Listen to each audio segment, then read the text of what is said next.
कोल्हापूर शहरातील पंचगंगा नदीवर असलेले कोल्हापूर रत्नागिरी महामार्गाला जोडणारा जुना ब्रिटिशकालीन छत्रपती शिवाजी महाराज पुलाची सध्या दुरावस्था झाली आहे। पुलाच्या परिसरात पाणी कचऱ्याचे ढीग पडले असून पुलाचे दगड देखील निघून पडले आहेत। त्यामुळे पुरातत्व विभागाने या पुलाच्या देखभालीकडे लक्ष द्यावं अशी मागणी सर्वसामान्य कोल्हापूरकरांच्यातून होत आहे। कोल्हापुरातील पंचगंगा नदीवर कोल्हापूर रत्नागिरी महामार्गाला जोडणारा ब्रिटिशकालीन सुमारे 150 वर्षापूर्वीचा पूल आहे। मात्र या पुलाची मुदत संपल्यानंतर हा पूल वाहतुकीसाठी बंद करण्यात आलाय।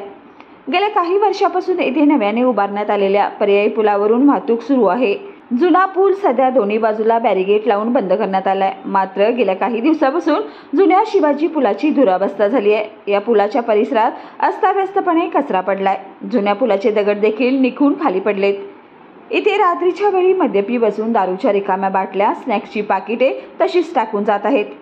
इथले जुने विद्युत पोल देखील निखळून पडलेत। परिसरात झाडी झुडपे मोठ्या प्रमाणात वाढली आहेत। त्यामुळे दिवसेंदिवस या ऐतिहासिक पुलाला अवकळा येत असल्याचं चित्र पाहायला मिळते।